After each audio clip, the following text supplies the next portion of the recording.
Welcome back mga katambalan, mga hot topic and issue pag-usapan natin. Update po tayo kay David Ligaucon kung saan nga po kagabi ay dumalo itong si David sa ginanap na 75 years anniversary celebration ng GMA. At talaga namang makikita itong si David na napakagwapo nga po nito sa suot po niyang barong Tagalog. Lalo na nga po nang humampa itong si David sa red carpet. Kita naman kay David na talaga namang lutang na lutang ang kagapuhan ng isang pambansang Ginoo sa ginanap na 75 years anniversary ng GMA kagabi.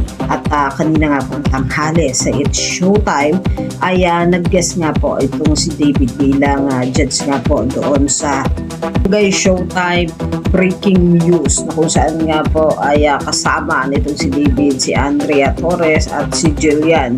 At makikita naman kay David na game ito sa pagsayaw, lalo na nga po ng turuan ito ni Jong ng step na kung saan nga po ay sumayaw itong si David na talaga namang game nga itong si David na nagbigay ng sample na tinurungan itong si Jong na sayaw na talaga namang nakakakilig nga itong si David dahil dun sa step na ibinigay nga nitong si Jong na talaga namang napaka-cute at napakagwapo nitong si David habang nagsasayaw doon sa It's Showtime kanina. Yan po yung mga update natin kay David. Kayo mga katambalan, ano ang masasabi nyo? Comment lang sa comment section at pag-usapan natin.